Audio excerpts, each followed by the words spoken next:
Is that working? I think it's working. All right. Good morning. Welcome to PFlax in the morning, TI 11, TI 11 edition. The noise you can hear is the rain here in Singapore. Um, I wanted to get some fresh air. Air conditioning after a while gives me a sore throat because I guess I'm a big baby. I don't know if that happens to everybody. Um, if you find the noise annoying, apologize. I like the sound of rain and traffic. Uh, and let me talk a little bit about Singapore. I've only been here for actually almost exactly 24 hours. Almost exactly 24 hours. Some of those were spent being extremely tired and sleeping. I had 2 naps yesterday. Couldn't help myself. Don't normally take naps as an attempt to adjust um, for jet lag, but the flight. We'll go back to the beginning. We'll talk about the flight.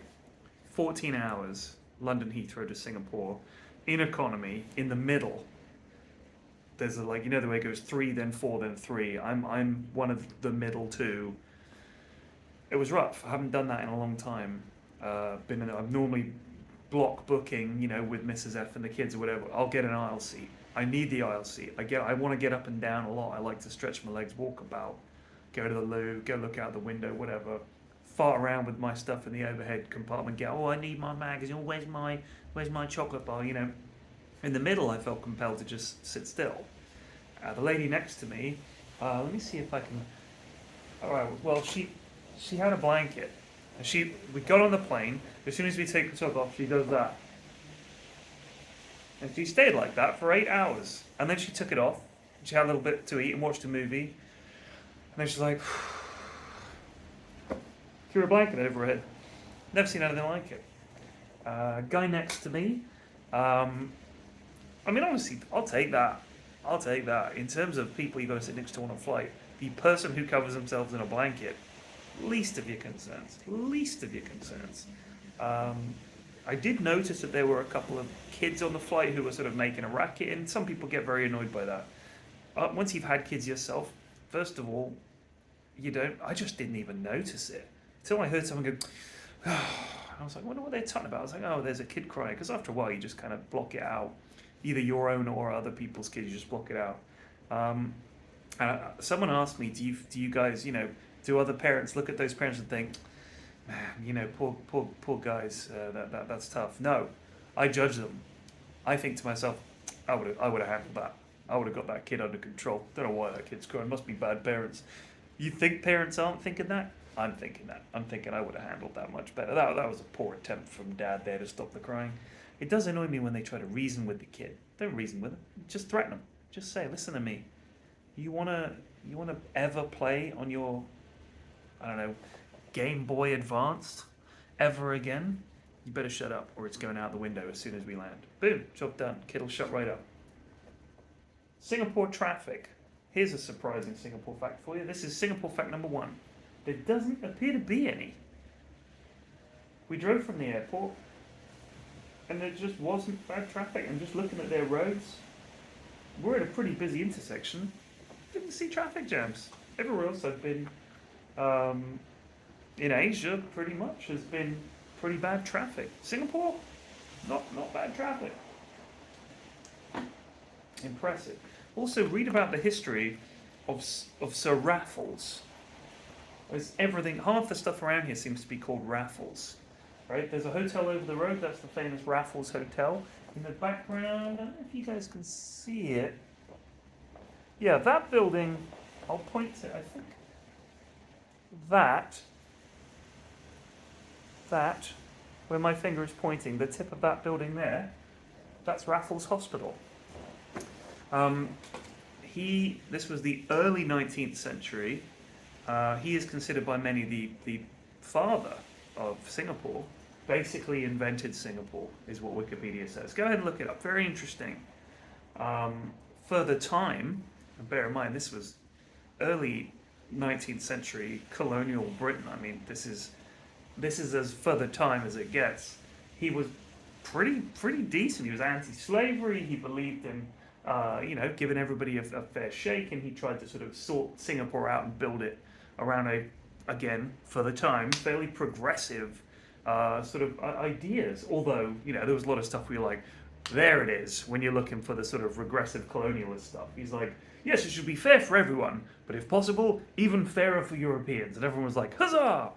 So one of those kind of things. But it is interesting. And I was reading about the elections in, I believe, the presidential elections in Singapore. Get this. All right, and I think this seems like a Rafflesy kind of thing, because if you look on the Wikipedia, he does talk about this kind of stuff.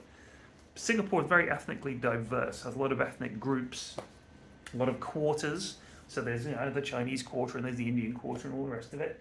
And you can certainly go around and there's loads of places to eat. I know Diwali is coming up next week, I think. The Indian quarter is going to be pretty bumping. We're going to go down there and try and film something there. So,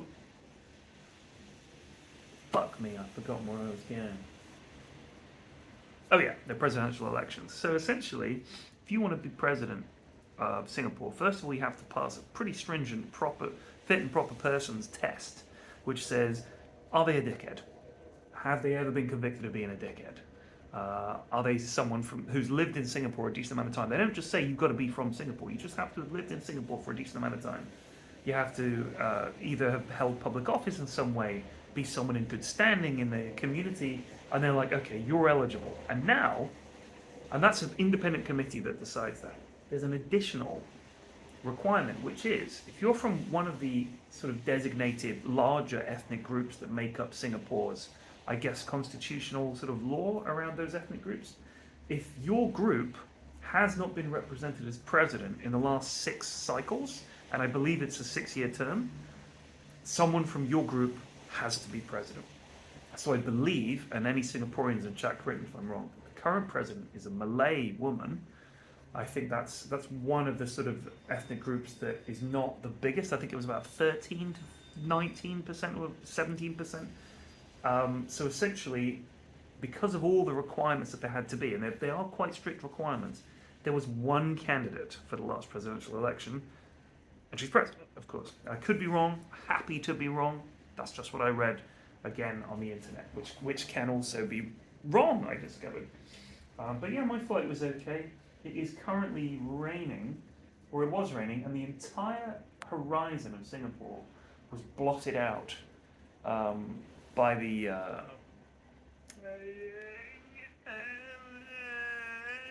rain. The rain, that's the word I was looking for. Do you want a snack check? Quick snack check? Let me show you. I got some snacks. I got 5 snacks because I like snacks. I like snacks, but I also get hungry at odd hours, and I just in general love snacks. I've got some classics. These are obviously, this is an American product. It's called Goldfish. Don't know if you're familiar with it. This is the original, my favorite. Hint of cheese, mainly just salty, parfait. So I have a lot of like Bombay mixes and sort of snacky selections and things like that. One of the ones that I like is it's broad beans. This is just the broad beans. It's like a dried, I'll show you one. Excellent resealable packaging. It's like a broad bean, like that. Crispy, salty, garlicky. Excellent. Excellent. I don't know why I bought these. I just like to I took a gamble. These are tortilla chips. Quick review.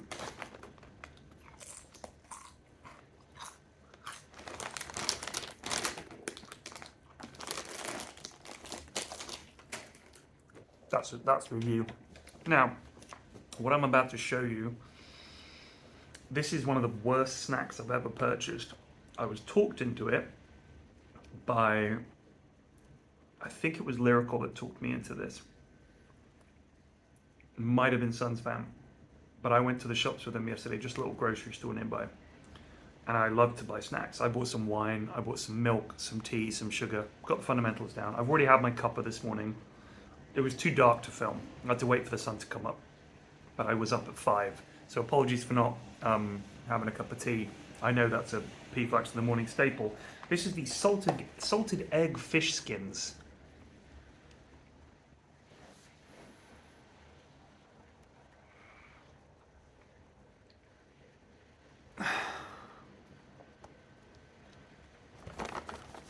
That's a picture on the back of what's in them. It is literally, I hesitate to open the bag because it absolutely stinks. But I'll show you. Oh, God. It is literally fish skin. Like it's a pork scratching, but made with the skin of a fish. And the flavour, once again, salted egg. Oh, it reeks. For you guys, I'm going to do a little... I've had one and I was like, whoa, but I'll have another one. This is what it's like, okay? Hold on.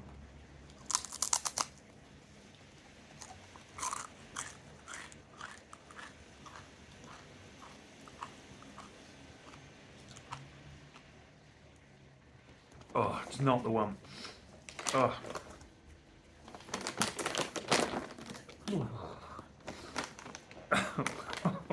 If you want to see the power of advertising to be so hilariously wrong, let's look at what they put on the bag here. Dangerously addictive. Nope. I just think it's they are so disgusting. The oh, that's all I can taste.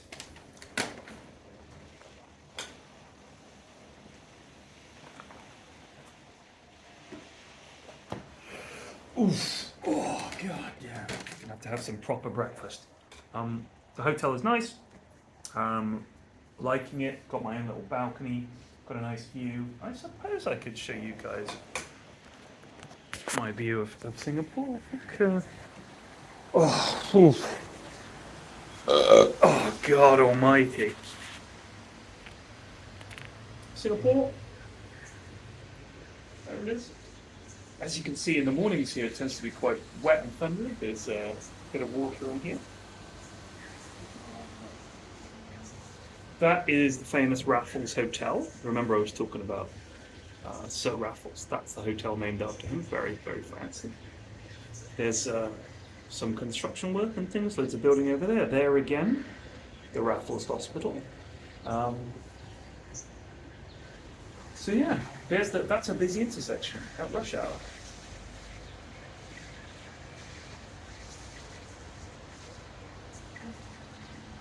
And there's Singapore. It's very humid. I would say, in terms of American temperatures, I have no fucking idea because your system is jank as shit and nobody bothers with Fahrenheit anymore. Get on Celsius, alright? Oh, it's more accurate. Oh, really? Like you fucking care. You're not doing science, you're just deciding whether to wear shorts or whether to wear trousers or whether to wear a skirt or whether to wear a coat or whatever. You don't need it down to that fine a detail, alright? If you're a fucking scientist, guess what they use? They use Celsius, motherfucker, right? Get with the program. Well, they use the, what is it, the Calvin Klein system? How many Kleins is that? You know, that thing. It's either 250, minus 257 Klein, right? You're not a scientist. You know about as much as I do. One downside. This is the only real downside to Singapore so far. You can't vape in Singapore anywhere. It's illegal. It's illegal to bring it into the country. It's legal to vape. So I bought some regular cigarettes and a lighter, which is something I haven't done in a very long time. And I'm going. You know what? I don't do these very often, but I'm going to say trigger warning, okay? Because this picture is so gross and so disturbing. This is the picture that's on my cigarette packet. I'm going to end the video now. There's no more video. We'll do another one tomorrow. But if you want to stick around for the bonus, I will show you the image on my packet of cigarettes just briefly. So I'll say goodbye, then I'll show the image and I'll say goodbye again. This is what's on my cigarette packet. It's a dead baby. What the fuck? Won't stop me though. I'll see you guys tomorrow. Cheers for watching.